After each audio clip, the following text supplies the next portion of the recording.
But this is my house, Mommy. The one I asked Mr. Springer for. It is, I know it is. Welcome to The Pursuit of Home, coming to you from New York City. This is real people buying real estate and their unique journey to get there. We share the tips, tricks, and frameworks to help you navigate the bumps in the road that you won't see on reality TV or social media, and which no one has talked about until now.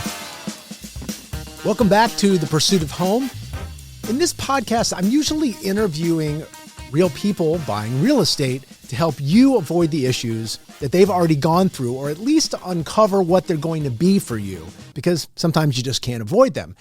However, we've got a lot of questions over the past few months from listeners that cover a lot of ground. So this will be the first of a series of Ask Me Anything episodes. Now, the way that I'm approaching these groups of questions is the same way I would approach them if you were sitting down in front of me and we were working together. A lot of the time, you'll ask a question, I'll respond with another question. And what I'm trying to do is get to the heart of what you're really trying to ask me. So what at first glance might seem to you like, in this episode, really fact-based stuff is more to the point. It's the kind of what can't you see when you walk through a house kind of questions. That's what this episode is about. In my opinion, though, it's about something deeper. So let's get to the first question, shall we? This beautiful set here at Studio 1873 is brought to you by the Everset. The Everset provides full-service staging and furniture rental solutions in the New York area. We work with Brown Harris Stevens and many other top real estate firms, staging their homes to sell quickly and at the highest price possible. Our staging is affordable without sacrificing quality or design. For more information, please visit us at staging.theeverset.com or email us at staging@theeverset.com to request a free proposal. Do you recommend taking a first-time home buyer's class? Now, this question reminds me of an area in my life where I've always felt intimidated, which is shopping for jewelry. Not for myself, although shopping for watches probably would freak me out too. But how often do you do that? I mean, the first time really when I bought anything worth anything was when I got engaged. And how do you know you're paying the right amount? Never mind whether your girlfriend at the time is going to like what you bought. I was not just intimidated, but also, to be honest, a little mistrustful too. I didn't know, who is this person that I'm meeting to buy jewelry? Are they going to rip me off? I don't know if that sounds familiar to you, but unless you're buying jewelry every year for somebody special in your life, or you just happen to know everything about jewelry, it's not something you do all the time. So to get back to the question about going to school for real estate and tying it to jewelry, I mean, look, would you go to school to become a gemologist in order to buy an engagement ring? I don't think so. And I think it's the same with real estate. So maybe the better question you want to ask yourself is, what kind of person am I? That is, how do you process information? Do you gather lots and lots of data? Are you a person who prefers to get things in TLDR, too long, don't read form? And then I go deeper and I ask another question. Do you start with trust or mistrust? And looking at that, are you just trying to do this all by yourself because you don't trust someone? What are you looking to get once you know all of that? You have a starting place. I mean, I'm writing a book geared to help first-time buyers. I'm also calling it The Pursuit of Home. We're going to talk a lot about that over the next few months. I strongly advocate that you partner up with a great agent who understands your style and then surround yourself with a whole team of professionals from there. But if you're the information gatherer, it doesn't matter. You're going to have to feel you need to do a lot of this kind of info gathering yourself. Podcasts, Google, the web, it can all be great resources. I just worry about the information gatherers because it's so easy to get overwhelmed with information. And really, no matter who you are, you're going to get overwhelmed a little bit. So with that in mind, let's move on to the second question. I want to move to an area downtown. Scott, what are the common problems to look out for with houses there? Now, what I think the person is getting at is about the age of houses in a certain area. Like, do those ages and styles have certain problems? For instance, you're not going to have asbestos in a house that was built after 1989 because it was banned in construction after that. And then if you look at a house built before in the 1850s, it might have asbestos in it, even though they didn't start using asbestos in construction materials until the 30s because, somebody did a renovation sometime between the 1930s and the 1980s. It could be in floor tiling or wrapping pipes, all the things that happen in construction. Again, they're common problems you're going to see in houses. And, if you're in an area that has lots of wood construction, then you're going to want to look for issues with the wood. If it's brick, it's the same thing. But the first line of defense to find issues isn't an inspector, which is like the kind of thing you might think you want to do. It's actually an architect. I've sold houses all over Manhattan and Brooklyn. And usually before you buy a house, especially one that needs lots of work, we're going to bring in an architect to look around. We're looking to see the condition of the plumbing and the structural elements and specific areas, like in the basement where we're looking for mold and moisture and things like that. And then zooming out, the most important thing you really need to know about a certain area is if it has certain issues like termites or other pests or things that happen upstate New York, for instance, radon, which is not something we have a problem with in the city. You need to make sure you have an inspector do that walkthrough at the appropriate time. Now, I don't think this is the right episode to get into what happens when you find something wrong, but I think that's the frame through which this person asked the question. What I mean is they're looking for something to be wrong. And so I would ask you this, or ask them this. Are you expecting the seller to try and hide things that are wrong? Are you worried about being a sucker for not finding the thing that's wrong until it's too late? And that becomes a whole lot to worry about. So if you can bring in people you trust, in so many cases, it boils down to trust anyway, doesn't it? I would encourage you to reframe the question. Who can help me look for the problems that happen in a house? Of course, that's what an agent is there for, to make things digestible and help you build the team around you. So keep that in mind, because there's no such thing, especially in buying a house, as perfect information. Perfect, as they say, is the enemy of the good. And as analytical as you might be, there's an emotional component. And if you get overwhelmed with all this information, you are stuck. You can get stuck in what they call analysis paralysis.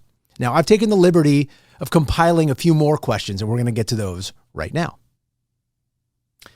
Okay, do all improvement permits pulled from the current owner, they mean the seller, and tenants transfer over automatically, or are they the property of whoever pulled them? That's the first one in this group. Next, other than scaffolding, any other annual or expensive long-term inspections to look out for? Any boiler, structural inspections or assessments? That's the big question. And the next one that I'm putting in this group, how do I know if the property has transferable air rights? Is there somewhere specific I can go and look and find that out? Are you feeling overwhelmed just hearing these questions? Because I know that I would be. Again, they're the kinds of things you can't see right off the bat walking through a house. So let's take the first question, improvement permits. I'm going to break these down into permits for work that people have already done, like work that a seller applied for and didn't do. Those are the two groups. In the first case, your bank or your attorney will have to find out from the research they do whether they're open permits from the seller, or even before the seller owned the house for work that was done. So if they're open permits, the seller may actually have to close them out before your lender will give you a mortgage. That's important to know, and it's gotten in the way of a lot of deals closing for my buyers and sellers recently. I'm going to give you two examples. One was a seller who had owned a house for more than 20 years. And during that time, he had done lots of refinances, which is common in the last 20 years. The rates were coming down and down. It was time to sell his house for him. He learned there was an open permit from 25 years ago. And of course, the buyer, no surprise, demanded he get it closed before the closing could happen, even though he was paying all cash, because he didn't want to deal with it later either. The only reason it didn't delay things a lot was just lucky. The seller knew the group that had converted this old building into condominiums, and so it really was helpful. The second example, the situation where a seller didn't get a construction permit closed out when he did work and hadn't gotten inspection done. And what can happen is the city might change the way it's doing things between when you do your work and when you try to close out the permit much later. And in this case, the city started having a problem with people putting in new gas lines in buildings.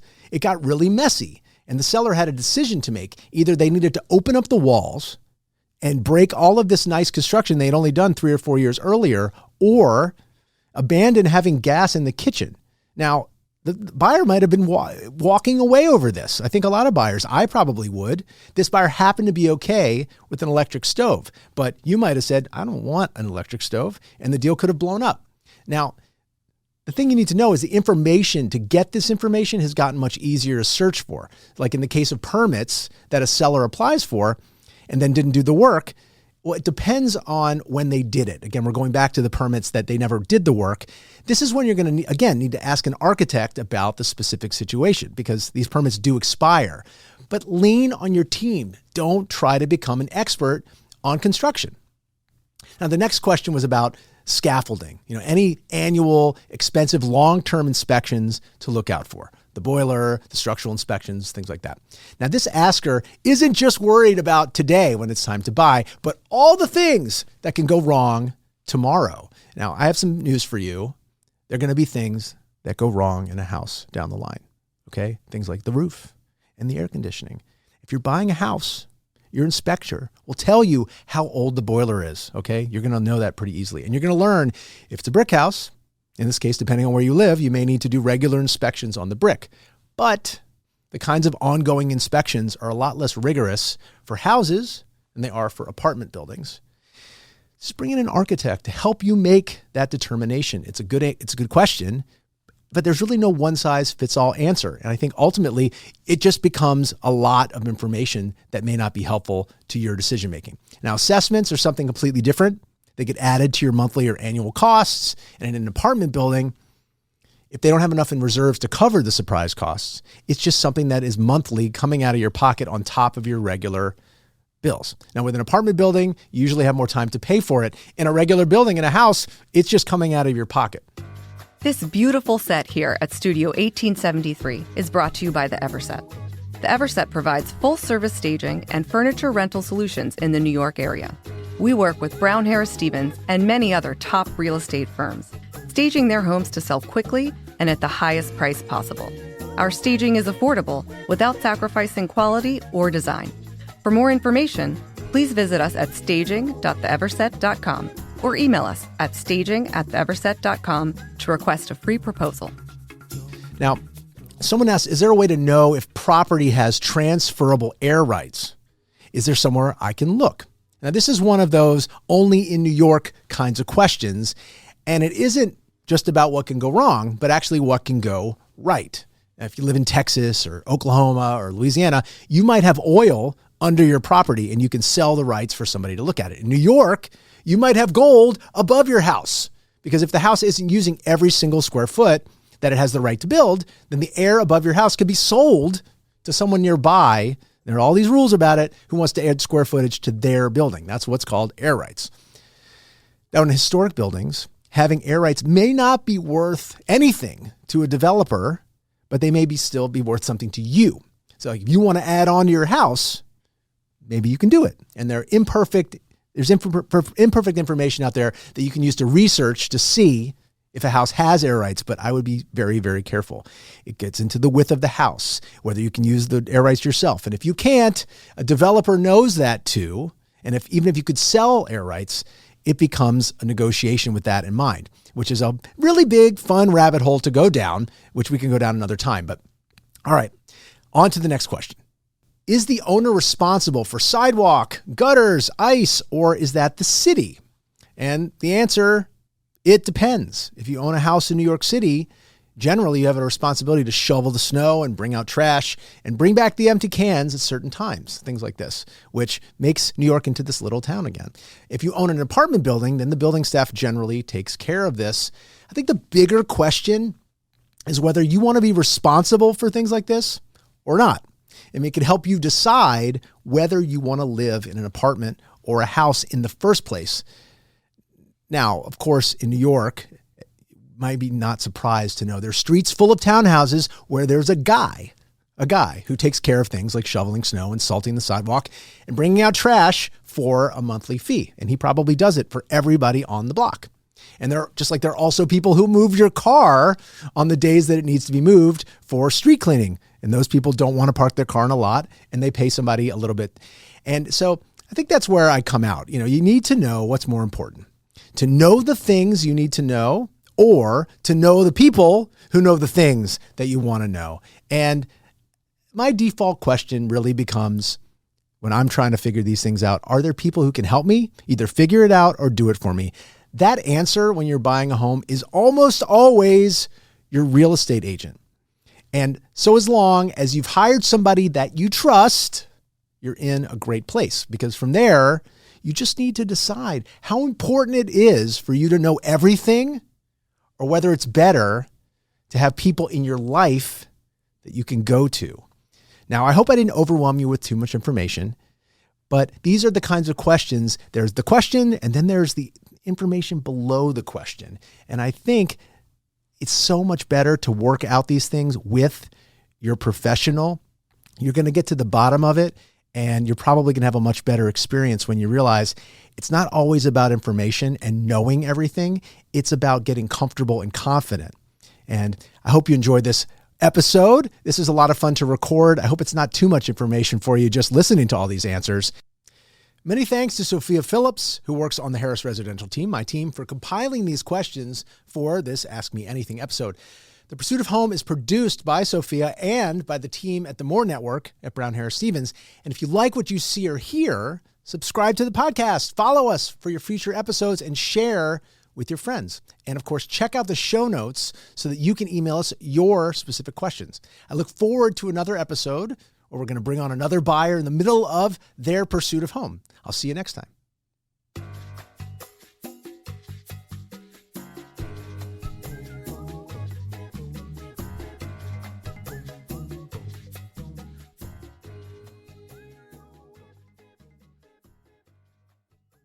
Real estate touches every aspect of our lives, from design and architecture to investing and the economy. Now there's a way to get all your real estate information in one place, the More Network. With more than 20 webcast series and podcasts, the Mastery of Real Estate Network is powered by Brown Harris Stevens, one of the country's most distinguished brokerages. Discover advice from notable entrepreneurs, compelling topics, and access top global real estate experts. Learn more about and subscribe to our YouTube and Apple podcasts by visiting getmorenetwork.com.